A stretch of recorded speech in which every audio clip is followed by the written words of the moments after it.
Hola Elena, Hola, hola. Alfredo, hola Mónica. Hola, hola, amigos. Hola, ¿Qué tal? Qué semana más intensa. Y bueno, nos han alcanzado los virus acá en que no te valga verga.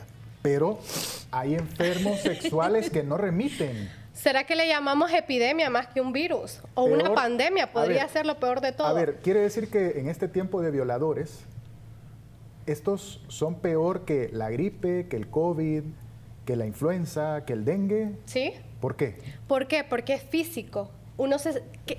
No me ha pasado esa experiencia, pero que alguien me toque, me agreda sexualmente, siendo una niña, una menor de edad, realmente no lo puedo escribir, no puedo hablar al respecto, pero siento repudio por esas personas que hacen ese tipo de cosas. Y lo peor de todo, que callan e intimidan a los menores, porque son los menores las mayores víctimas. Y dígame, un niño, una niña, ¿cómo se defiende más si amenazan, que dicen que si decís algo, alguien de tu familia probablemente ya no va a estar contigo? Y la bajeza todavía de esos aberrados sexuales es que utilizan juegos infantiles para llegar a sus víctimas, y ya luego cuando la víctima no se puede defender, es ahí el ataque. Esto ya no es posible. Entonces yo les estaré preguntando una interrogante más adelante que puede sonar muy fría, pero quiero conocer sus puntos de vista. Bueno, es válida porque estamos viendo que algo está muy mal en nuestra sociedad que habrá que Definitivamente. corregir. Ahora, Mónica, vemos que el gobierno no necesita enemigos. No. ¿Para qué? No necesita enemigos para que le den el voto de castigo. Estamos viendo que le tienen miedo a las elecciones. Parece que o no quieren elecciones o las quieren a su manera, porque saben que todo lo que han hecho lo han hecho mal. Y lo que se necesitaba hacer, lo dejaron de hacer. Además que tienen gente en las secretarías y en instituciones que no les sirven para nada más que para socavar la credibilidad del PLR. Para socavarse ellos mismos. Sí, solitos se están cavando la tumba. Se echan la tierra encima. También. Así, a paladas. También, y se ponen las flores. ¿Pero a cucharadas o a paladas? O con... No, a paladas. A A paladas. volquetadas. Horrible. A volquetadas. Sí, ya lo vamos a ver en detalle más adelante. Bueno, Vamos a hablar de las volquetadas. y a propósito de elecciones, Alfredo, yo creo que hay un partido, o mejor dicho, dos partidos a los cuales que hay que vencer. Vos decís que el abstencionismo, yo tengo otro. Claro, podríamos enumerar algunos, o quizás como usted les quiera llamar, puede ser apatía, indiferencia, abstencionismo. El abstencionismo es la decisión individual de que usted dice, no voy a ir a las urnas, no me importa. Y la indiferencia es que a usted le vale todo, no solamente las elecciones. Porque muchas personas piensan, si yo no trabajo, no como. A mí no me importa lo que pasa en la política de Honduras. Lo que pasa es que olvida usted que a causa de su decisión, que usted no toma o es apático, indiferente al respecto, otros deciden. Y al final, los que terminan decidiendo en las cúpulas, toman decisiones que le afectan a usted, incluso en ese lempira que usted se esfuerza por conseguir cada día, aunque vivamos del coyol quebrado, coyol comido. Bueno, y hoy les hablaré también de ese episodio, pues, desagradable que se vivió el fin de semana anterior, durante, pues, a finales del mes de julio, mejor dicho, para que nos referenciemos en tiempo. Y fue una visita de doña Rixi Moncada a una iglesia allá en la isla de Amapala, una isla que está ubicada al sur de nuestro país, en el Golfo de Fonseca. Pues nadie le puede prohibir a doña Rixi, como creyente o cristiana que ella afirma y dice ser, que pueda visitar una iglesia. Pero otra cosa es que eso lo convierta en un mitin político. Así que ella incurrió en una blasfemia. Como no se debe de tomar como blasfemia nuestro nombre, y por eso lo seguimos aclarando. ¿Por qué se llama Que no te valga verga este programa? Porque aquí estaremos para expresar sorpresa, protesta, disgusto o rechazo. Así que, CAFU.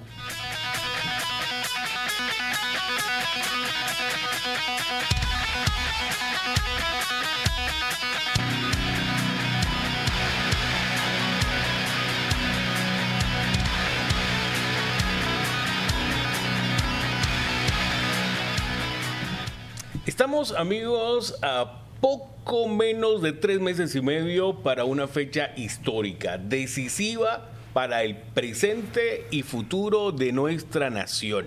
La palabra patria tiene un origen etimológico y es la tierra que los padres heredan a los hijos. Así que pensemos qué clase de patria queremos heredar a las futuras generaciones. ¿Por qué son importantes los próximos comicios? Porque sencillamente decidiremos si se arraiga en Honduras una dictadura que será muy difícil de quitar en las próximas 3 o 4, periodos gubernamentales constitucionalmente hablando, es decir, para la próxima generación, al menos para los próximos 25 o 50 años, o si le apostamos a la democracia. ¿Qué ha pasado en nuestras elecciones, tomando en cuenta los comicios desde 2005 hasta ahora, es decir, en los últimos 20 años? ¿Sabe? Hemos tenido un promedio de abstencionismo que ha sido la constante durante estos periodos de gobierno, durante estos periodos electorales. Y ha sido que 4 de cada 10 hondureños deciden que no les interesa acudir a las urnas. El fenómeno se caracteriza como abstencionismo, que es una decisión en la que usted dice, a mí no me gusta ningún candidato, por ende, a ninguno mi voto, ni siquiera acude a anular su voto. Otra forma de identificarlo es la apatía y la indiferencia, donde hay personas que dicen, a mí de política no me hable, que si yo no trabajo, no como. A mí no me diga nada, porque a mí no me interesan los políticos, porque nadie me ayuda. Olvidan las personas que por permitir que algunos otros decidan y usted no se involucra y usted no es protagonista, significa que usted no va a sufrir las consecuencias o, en el mejor de los casos, los beneficios por las decisiones que se tomen en el país. Claro que sí. Más temprano que tarde, las decisiones que se toman a nivel de gobierno repercuten en su calidad de vida. Aunque usted piense que usted es de los que trabaja coyol quebrado, coyol comido, y para mí el mundo sigue girando y no me importa lo que pasa a mi alrededor, ciertamente le repercute, no solamente en ese lempira por el cual usted se esfuerza en ganar cada día, sino en la calidad de la seguridad ciudadana, en la atracción de inversión y generación de empleo en el país, en las condiciones de la educación que reciben sus hijos.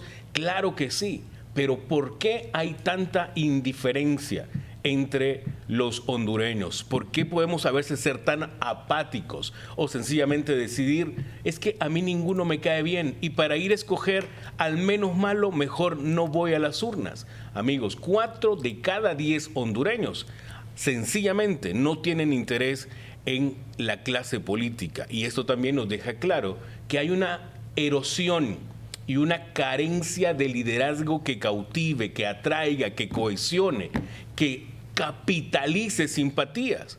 Si tenemos en la última elección, amigos, en la que el PLR se hizo con la presidencia de la República, es decir, tuvimos un porcentaje del 60%. Y ellos se llevaron 1.7 millones de votos.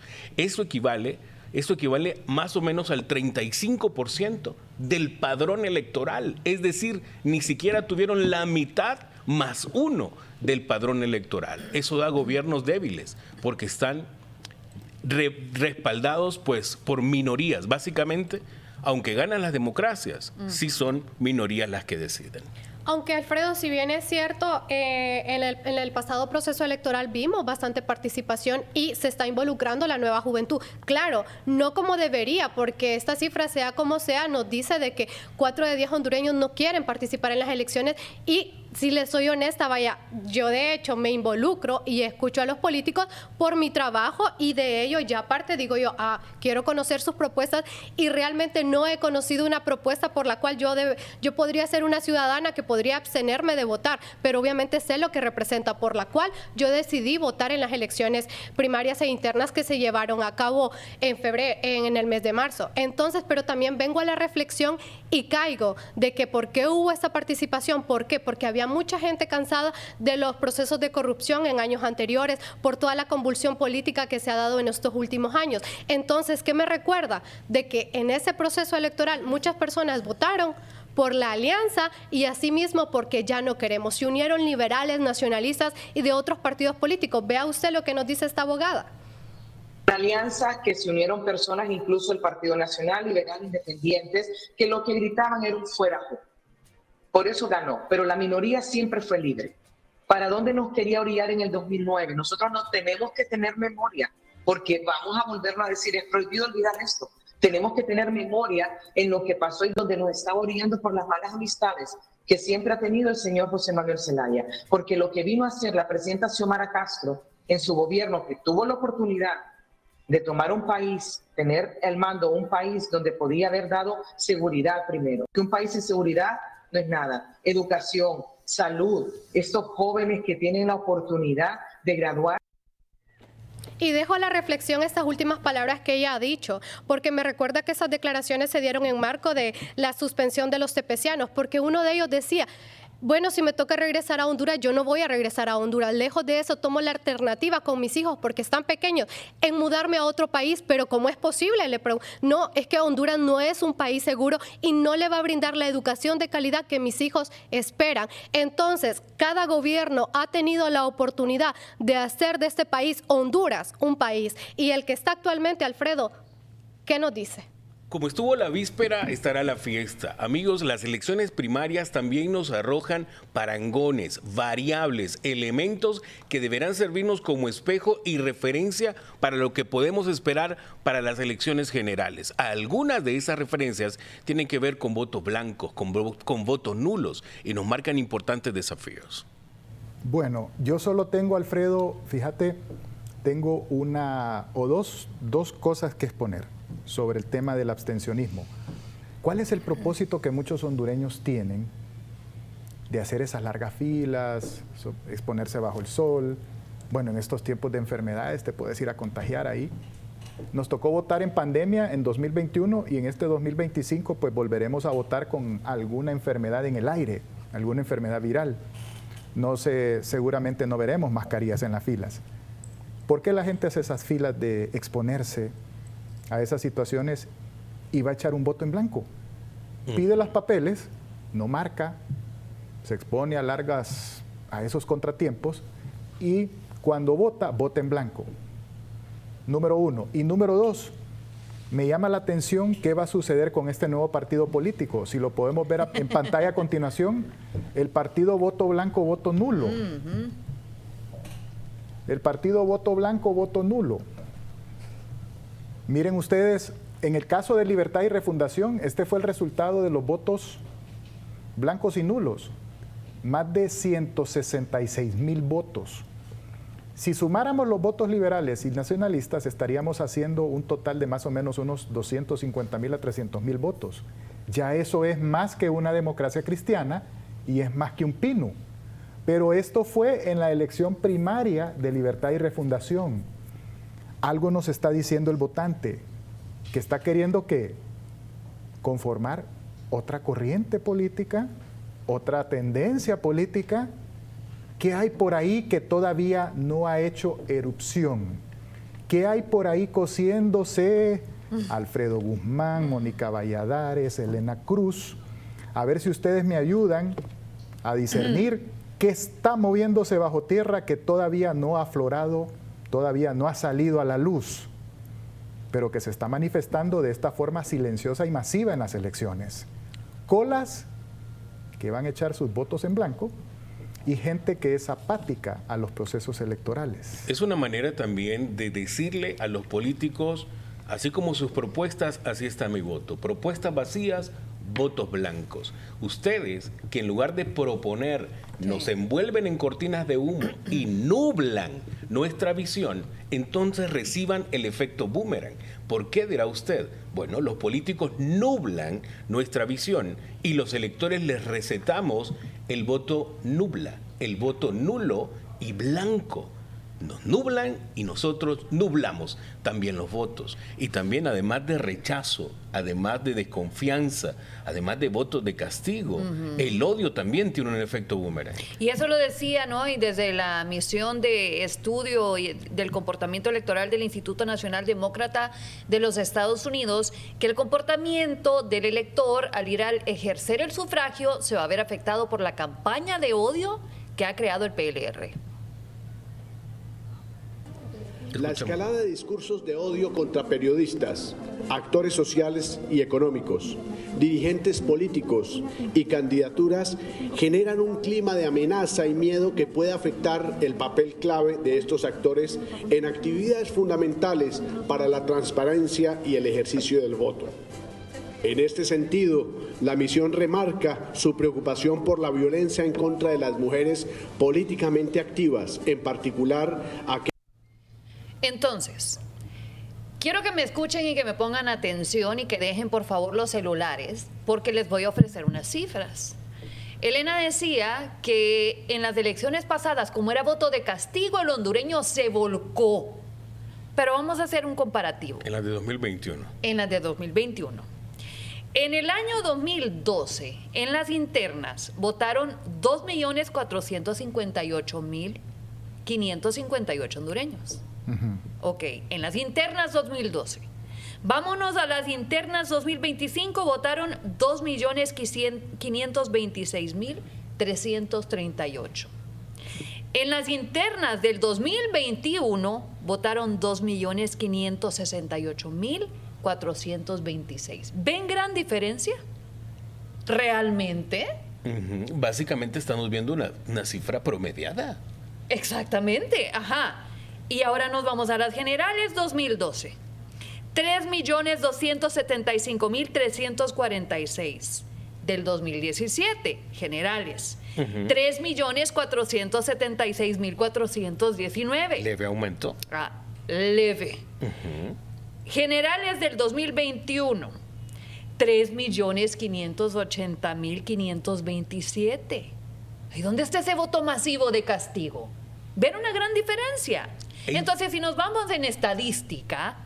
Lo que estamos viendo en estadística es el comportamiento vegetativo, el crecimiento del padrón demográfico, pero no el cambio de la cultura, del hábito y hasta de la tradición. Y ese tipo de camisas de fuerza, esa indiferencia debe ser rota. Y el gran desafío, amigos, es una decisión histórica, un 30 de noviembre histórico, en el cual decidimos si nos hundimos en el suelo de la dictadura o nos alzamos al cielo o a la perfección o a lo perfectible de las democracias. Así que la invitación es a romper la indiferencia. Sí, si nosotros creemos que en estas elecciones, por lo que pasó en las internas y por ver el comportamiento de la gente, ¿no? Un comportamiento cívico y patriota, vamos a tener más votos, solo observemos estos datos.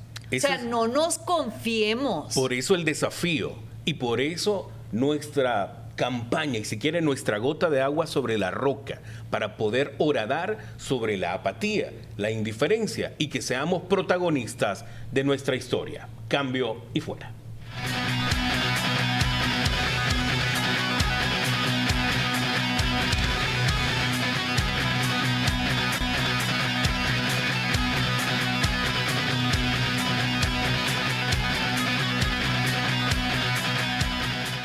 Soy del criterio que los abusadores sexuales están al acecho de los menores. ¿Por qué? Porque resulta de que recientemente el Ministerio Público dio a conocer a inicios de este mes de agosto que al menos 5 personas han sido procesadas por abuso contra menores de edad y lo aplaudo, lo agradezco, solo que desconozco cuánto tiempo llevó conocer este veredicto, pero lo que es más lamentable es cómo se está dando a conocer porque ya no es una noticia de una vez a la semana o de una vez al mes, sino que ya es de todos los días, de hasta 3 casos de abuso sexual que se están dando, y agradezco a las personas que lo denuncian y los niños que dicen ya no puede seguir más lo que está pasando, pero la aberración de las personas, me pregunto yo si esto debería de llamarse como una enfermedad mental o qué es lo que les pasa para que ellos cometan este tipo de crímenes contra menores, ¿qué pasa por sus mentes para que hagan estas cosas que ahora se da realidad?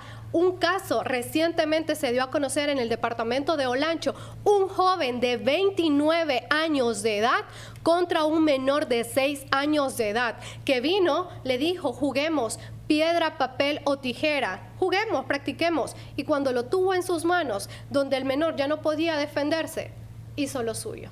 Elena, y usted habla de una población vulnerable, antes de que continúe, y la población vulnerable a la que se refiere usted son los niños, pero yo he visto también muchísimos casos contra mamás, contra abuelitas, contra bisabuelas de parte de sus hijos o de sus nietos, No, que también es población vulnerable. Claramente, y quiero que vean esta estadística, porque no la digo yo, sino que fue el Ministerio Público el que hizo esta publicación como tal, y también pone un pronunciamiento en el que dice, haz tu denuncia, y está bien. Agradezco muchísimo este tipo de campañas que se dan. 5 condenas y prisión preventiva contra 6 personas acusadas de abuso en perjuicio de menores de edad. Y Sí, esto que solo se dio en San Pedro Sula. Pero, bueno, a eso iba yo. ¿Cuántos delitos se reportan? Bueno, aquí no hay estadística a tiempo real. Es que ese es el problema. ¿Cuántos casos de violación pues, se reportan al mes? E imagínense, según instituciones internacionales, porque no existen nacionales más que la Fiscalía como tal de la Niñez, pero reportes de instituciones internacionales hasta el año 2023, porque como usted lo dice, lamentablemente no tenemos estadísticas en tiempo real, se daba a conocer de que promedio, según ellos, en base a sus análisis, 6 de cada 10 menores de edad están siendo agredidos de una manera sexualmente. Obviamente no todo este caso llega precisamente al ultrajo, pero sí hay un perjuicio físico contra un menor de edad y lamentablemente que la mayoría de estos casos son menores de 10 años. Como lo decía Mónica, me centro en los menores porque son los más vulnerables, porque son aquellos niños a los que les dicen en el oído, no quieres que le pase nada a tu mamá o tu papá, porque realmente es muy difícil a veces entender que pase en una mujer de la tercera edad o inclusive en una mujer o un joven, porque claramente que también estos casos se han dado en ello. Pero ¿qué hacer cuando tocan a un niño, a una niña, y en el peor de los casos, que hay menores que ni siquiera han cumplido 1 año de edad? Me da escalofríos, pero recuerdo perfectamente muchas las noticias que se han dado de que son menores de meses que fueron ultrajados sexualmente. Como tratamos a los niños, como tratamos a los adultos mayores y como tratamos a los animales, eso nos grafica, nos toma una fotografía, una radiografía como sociedad. Y en Honduras ocurre que tenemos dualidades. Y, por ejemplo, a los hipotes hasta les aplaudimos y hasta los motivamos a la experimentación sexual precoz. Hablo de los chicos. Y con el caso de las chicas, nosotros como país lideramos indicadores de embarazos adolescentes. Tras cada embarazo adolescente hay un abuso sexual. Y obviamente un abusador. No se trata de jovencitas que por cuestiones mágicas o divinas pierden su inocencia. Un caso reciente, una nena de 12 años con cáncer cérvico-uterino. ¿Por qué? Porque obviamente la nena sufrió abusos y obviamente se le desata o se le activa una enfermedad producto de comportamientos sexuales que son atípicos, que deberían ser atípicos en niñas. Y esta pequeña, 12 años, y cáncer cérvico-uterino avanzado. Por el virus del papiloma humano. Exacto. Sí. Que es activado por la penetración sexual. Exacto. Una niña de 12 años. Elena, para que nos quede claro. ¿Usted sabe qué población es en riesgo de sufrir una violación? Mire, en Honduras hay 10 millones y medio de habitantes. Por lo menos hasta 2023, eso arrojaba el censo. Sí. Población entre 0 y 14 años, o sea, recién nacidos y hasta 14, el 31%. Quiere decir que población en riesgo hay 3 millones y medio de menores entre 0 y 14 años. Y usted me decía que 6 de cada 10 sufren abuso sexual. Quiere decir que en nuestro país 2 millones de menores han sufrido algún tipo de ataque sexual. Por eso le decía, usted decía, ¿es un virus o es una epidemia? Obviamente el virus es lo peor de todo. Con esos indicadores es como una epidemia. Y obviamente el paraíso de la pedofilia. La epidemia es la salud mental descuidada en el país. Esa es la verdadera epidemia. Los problemas relacionados con la salud mental que está tan descuidada. No hay prevención y tampoco le dan importancia al tratamiento de una persona. Es evidente que un abusador sexual es un trastornado mental. Eso es innegable. Bueno, lo vamos a discutir en unos momentos porque es importante definir estos términos también. ¿Cómo se le llama a una persona que es un violador? ¿Qué tipo de problema mental tiene esta persona?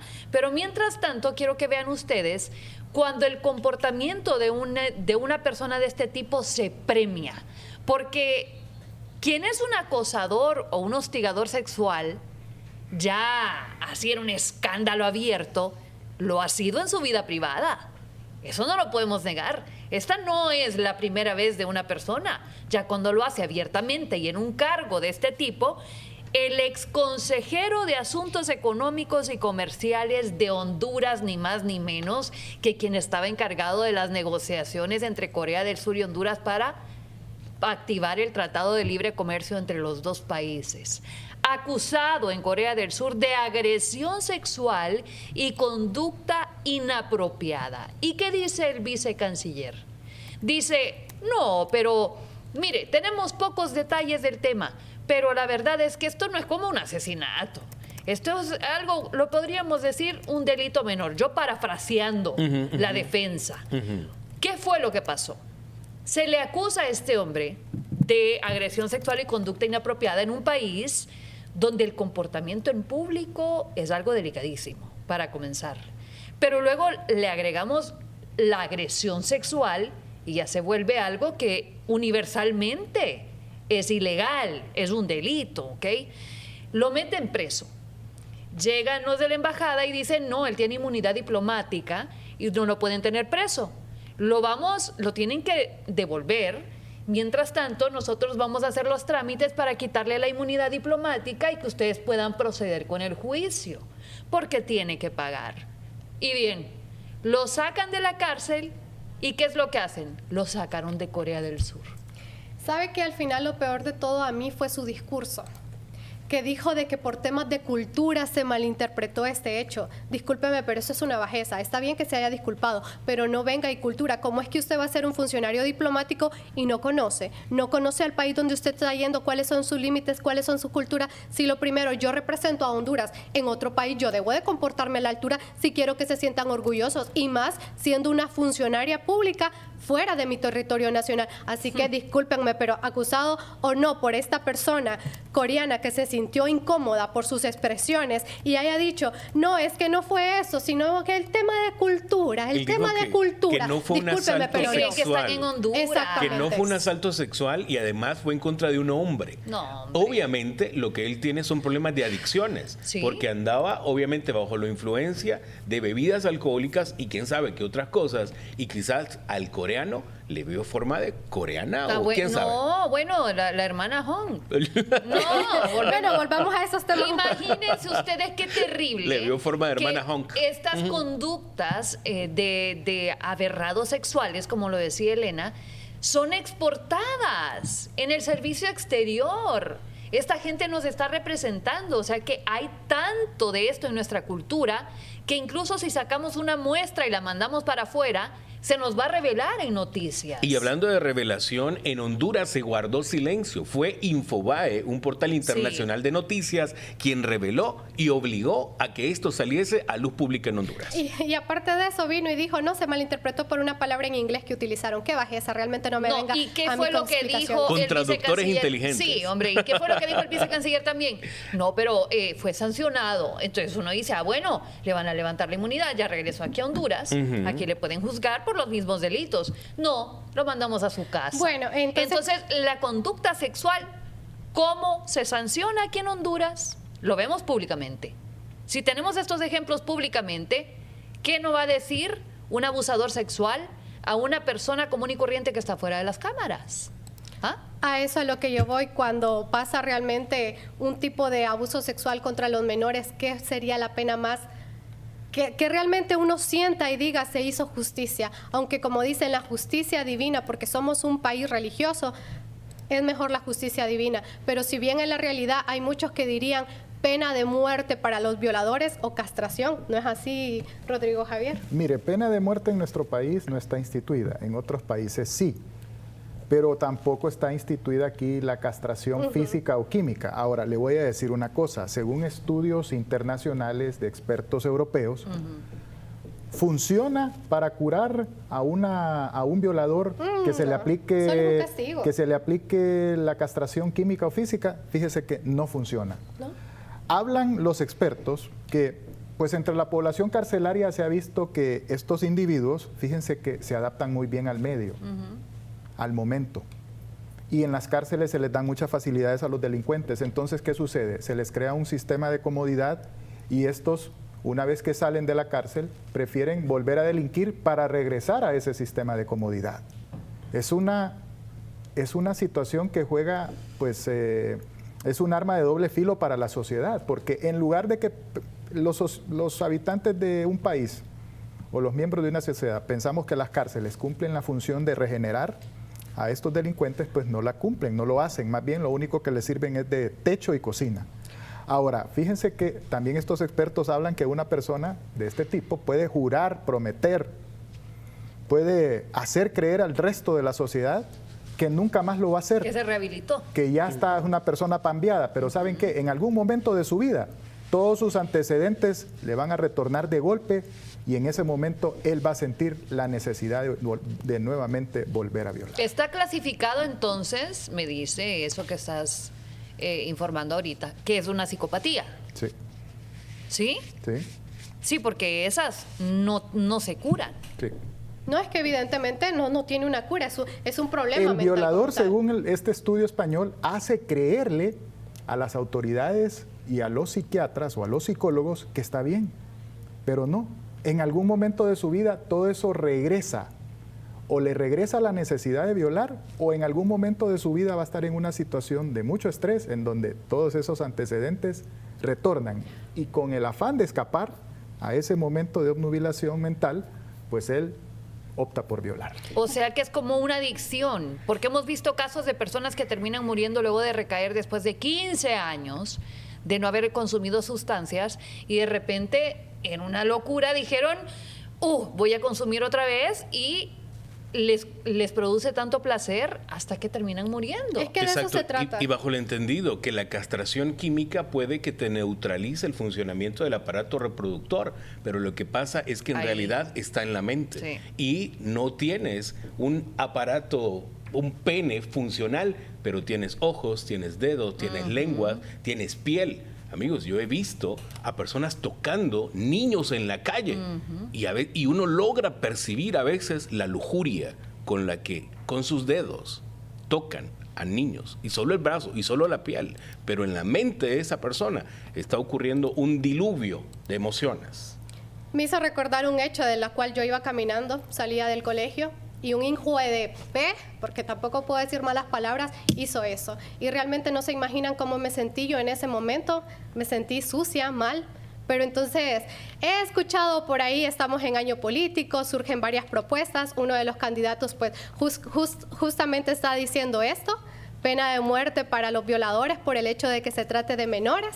Pues realmente no creo que sea esta una solución porque somos un país cristiano y no cabe dentro de nuestro sistema de justicia, pero sí, lo que si bien es cierto es dónde están los padres de estos menores. Podemos entender en muchas situaciones que el principal agresor está dentro de una casa, pero realmente está bien complicada la situación porque son padres trabajadores, pero no dejen a sus hijos a la vista de cualquier persona, no los manden ni a la pulpería solos. Ustedes no saben cómo está lamentablemente el sistema de inseguridad cuando más de menores se trata. Cafú.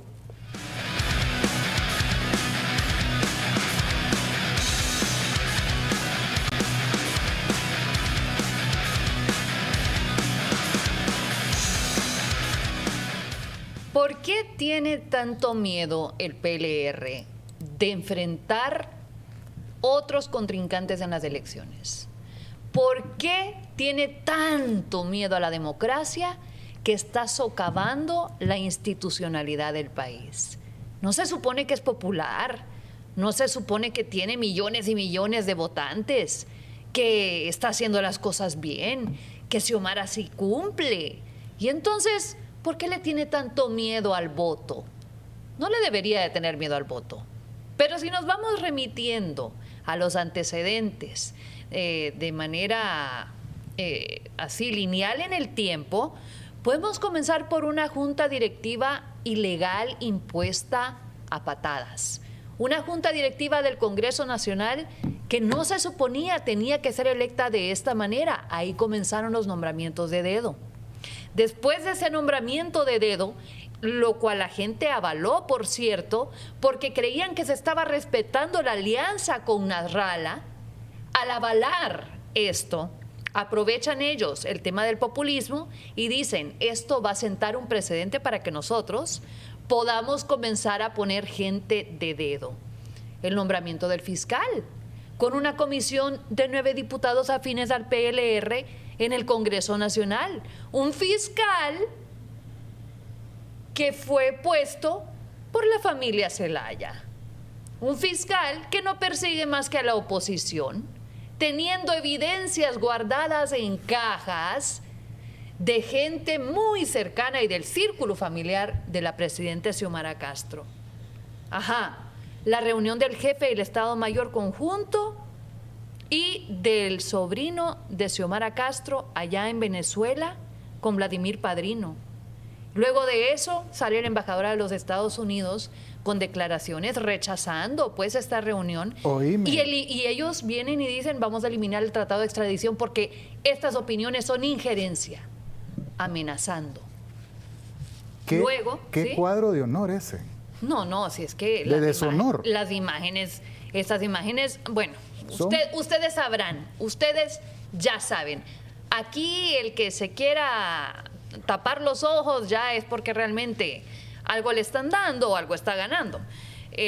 Terminar relaciones con países que representan la democracia en el mundo para comenzar a aliarse con regímenes dictatoriales. O sea, estamos aislándonos del mundo democrático, no nos están importando las sanciones, y yo digo el gobierno que nos representa, no nosotros como hondureños, ¿verdad? La cacería contra la oposición, las Fuerzas Armadas con los ataques sistemáticos a la prensa, los servicios públicos en el más cruel de los abandonos. Lo vemos en los hospitales, lo vemos en las escuelas, en las carreteras, en los altos índices de criminalidad. El Ministerio Público con Joel Zelaya viendo los ataques que hay al cronograma electoral y nunca hizo nada, sabiendo que esto también constituye un delito de traición a la patria. Escándalos de corrupción, el Fondo Social. ¿Cuántos millones han dejado de ejecutar de los presupuestos todos estos años por quedarse con ese dinero que va destinado ¿a dónde? A la partida presupuestaria confidencial. Intimidación de los colectivos que ahora denuncian están armados. Funcionarios y morales están obstaculizando el cronograma electoral. Y esto para mencionar algunas cosas. Todo esto usted lo sabe, pero probablemente no lo recuerda porque cada día vamos viendo algo peor. No es necesario que venga un candidato enorme de la oposición, que tenga gran apoyo de la población, para que Libra no vuelva a ganar. El peor enemigo del PLR es el PLR. Y les tengo un video aquí como pequeño recordatorio. No estábamos preparados para gobernar y los primeros 2 años han sido de aprendizaje y nuestra gente también no estaba preparada.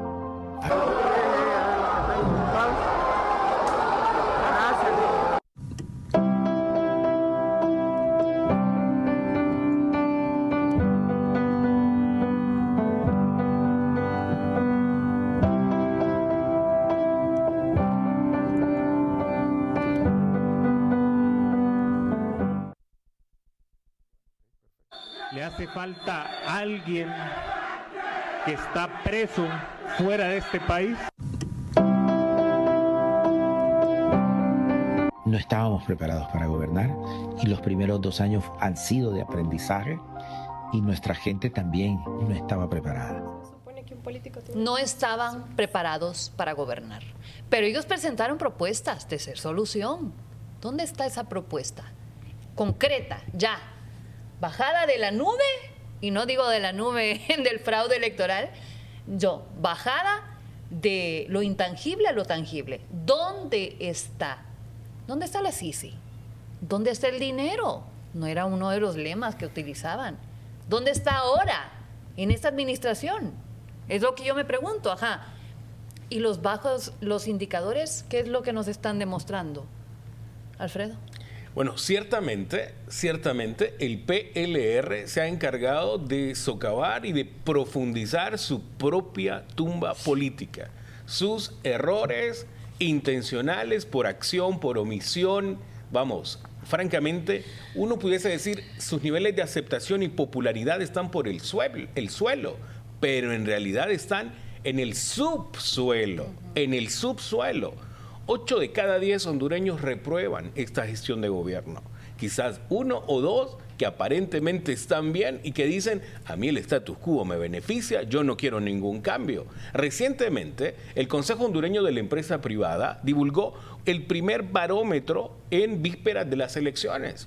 Y queda claro que el discurso de fraude que enarbola el propio PLR, pero que trata de ponerlo en el patio de la oposición política, francamente es un árbol que crece en su propio jardín.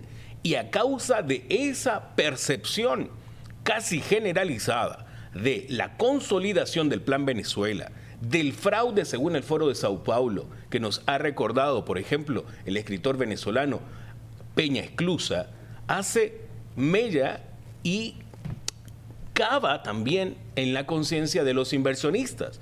84.5% de los empresarios consultados en este medidor de confianza del Consejo Hondureño de la Empresa Privada dicen, desconfiamos del proceso electoral. ¿Por qué? Porque piensan que sí está en marcha un plan fraudulento. Esos son los indicadores. Pero indistintamente alguien pudiese decir, vamos, como lo dijo la propia Rixi Moncada, son 600 empresarios la muestra del COEP, pero somos 10 millones de hondureños. Entonces, en el otro lado de la moneda están 8 de cada 10 hondureños que, al ser consultados, ¿piensa usted que su condición de vida está mejor ahora que hace 4 años? 8 de cada 10 dirán, no, está peor. Está igual, dirán muy pocos, pero que está peor, la mayoría. Quizás 1 o 2, y posiblemente altos dirigentes del PLR son los que pueden decir que están mucho mejor, porque aunque enarbolaban un discurso de austeridad, de mesura en el manejo presupuestario, ciertamente hay algunos miembros con pedigrí en el PLR, bien agarrados, que siguen viviendo vidas de monarcas, incluso algunos que se supone están marginados y castigados del PLR, como la congresista Isis Cuellar, que continúa repartiendo plata a manos llenas y esta misma semana le han renovado su camioneta de lujo blindada, pagada con fondos públicos para que siga viviendo una vida de lujo. Bueno, y al fin, Alfredo, Carlos Zelaya sigue recibiendo también su salario, a pesar de haber renunciado a la Junta Directiva del Congreso Nacional, a pesar del video de él negociando con narcotraficantes. Continúa, amigos, y ciertamente son los becados del PLR, al igual que, por ejemplo, ocurre con la extitular de Derechos Humanos, Natalie Roque, quien continúa también recibiendo su salario, no devengando, porque devengando es cuando tú trabajas, sudas la gota gorda y cobras. Pero aquí solamente cobran. Es paracaidismo disfrazado. Otra manera de decirlo. Es un acto de corrupción. Y caen bien paraditos. Es un acto de y con corrupción. Tacones de lujo.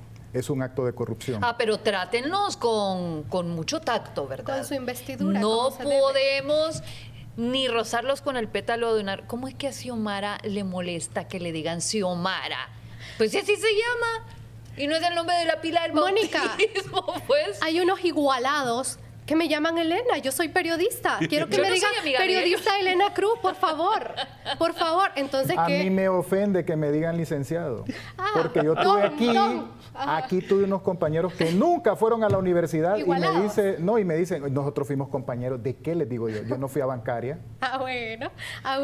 Hay títulos que se ganan y se honran. A mí, por ejemplo, hay unos que me honra decirle científico, doctor. porque sé cómo han sudado por eso. Sí. Pero Hay unos que no les gusta que les digan doctores. Bueno, ¿no? Fíjate nuestra que querida presidenta. Y esto muestra también un error mercadológico del gobierno. Por eso, A ver, es a lo a que ver. yo voy. Porque ¿Por qué? me lo dijo un radioescucha en la ABC Radio. Ajá. Entonces Xiomara tiene que jalarle las orejas a sus mercadólogos, porque los rótulos dicen Xiomara sí cumple. Es a lo que yo voy, No veamos. dice la Y aquí presidenta alguien lo Xiomara. refleja más. Y es la hija de Romeo Vázquez Velázquez, que le dedicó un X. Vea usted ese X en el que ella le dice: no le gusta que le digan Xiomara, pero en todos los letreros para la Exacto. palabra es Xiomara sí cumple. Y presidente queda en chiquito, normal. Hija, que te digan Xiomara. Estos son los letreros más emblemáticos del país. Y díganme ustedes, ni saliendo aquí de Tegucigalpa, y ya encontramos por todos lados estos postes que dicen Xiomara sí cumple. Discúlpeme entonces, en sus inauguraciones, porque en su mayoría son para canchas y para escuelas,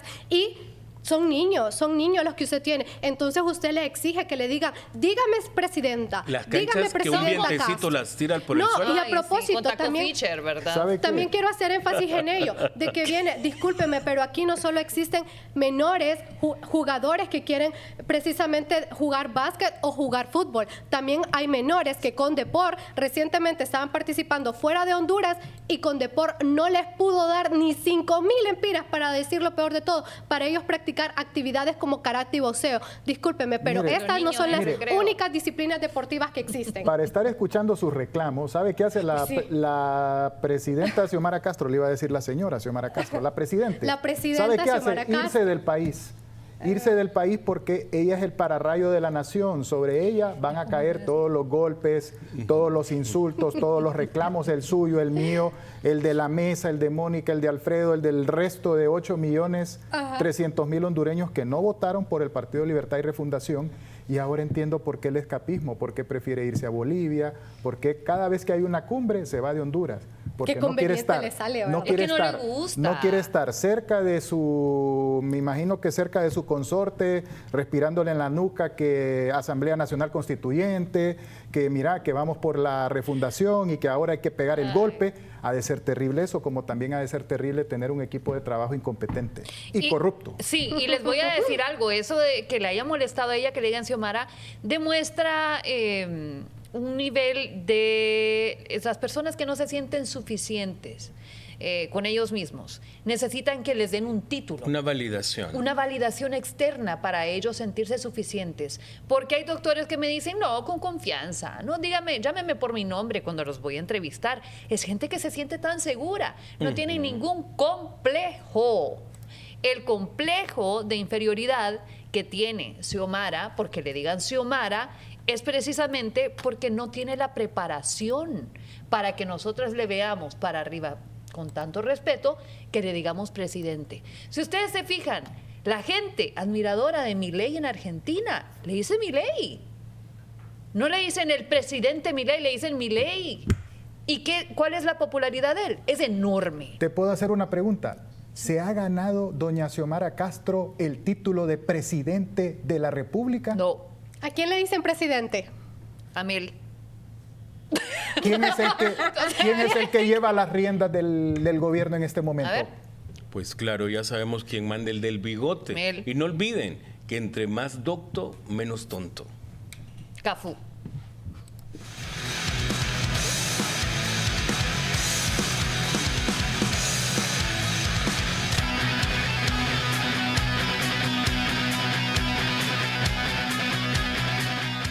Bueno, este fin de semana acudimos a un hecho lamentable en nuestro país. Fue la irrupción de un político en un templo sagrado como lo es una iglesia. La parroquia de Amapala pues vio o asistió, mejor dicho, de forma silenciosa al paso furtivo, a la presentación ahí imprevista de la candidata de Libertad y Refundación, doña Rixi Moncada. Pues ella recientemente tuvo un rifirrafe con miembros o con líderes de las iglesias católica y evangélica, quienes, cada quien por su lado, emitieron críticas contra la actual administración. Les dijo que esos curas, esos pastores, pues no podían utilizar ni las sotanas, ni podían utilizar los púlpitos para, pues, proferir discursos políticos en contra de la actual administración, que por eso la Constitución dice que el Estado es laico, pero al final de cuentas todos somos hondureños, todos sentimos, todos sufrimos por este país. En la oposición Libertad y Refundación sufría, ahora no le duele nada, más bien abusa del poder. Escuchemos a doña Rixi. No debemos quedarnos callados, que desde el púlpito los padres o los pastores representen también con su discurso las 10 familias de la oligarquía que han saqueado este país. Esta elección es la elección de las verdades.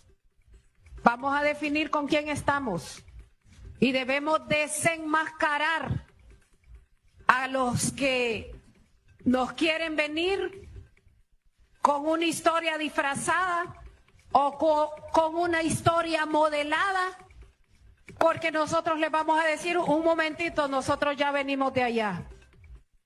Si el Estado es laico, ¿por qué quienes están en los púlpitos hacen discursos políticos electorales? Porque muchos de ellos han sido crueles, injustos, groseros en la crítica contra nuestro gobierno. Bueno, ella habla de las críticas, pero ella no se dio cuenta que profanó el templo de la parroquia de Santa Rita allá en Amapala. No se dio cuenta doña Rixi que ella como política pues cometió un acto de blasfemia, porque no fue en un instante de reflexión, no visitó la iglesia para pues hacer una plegaria, una petición. Fue con el afán de exhibirse, de que ella puede entrar a cualquier templo religioso, no importa la hora, no importa el lugar. Fue transmitido por la televisión nacional como un acto político, otro acto de corrupción. Campaña política. Campaña política fuera de tiempo, con recursos del Estado. Ahora, yo les digo una cosa a ustedes. Cuando un socialista, un marxista, un comunista, un trotskista, dependiendo de pues, la visceralidad del camarada, les dice a ustedes que gracias a Dios o jura algo por Dios, no le crean. Ellos son ateos de naturaleza, de sentimiento.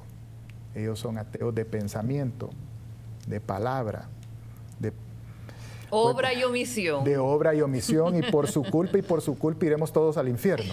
Pero no, ya en serio. Bueno, no, al infierno, pero no al infierno de abajo, sino que estamos en un infierno. Ah, sí. Iremos a un infierno de vida. No es la mea. Es que ustedes, la que la mea.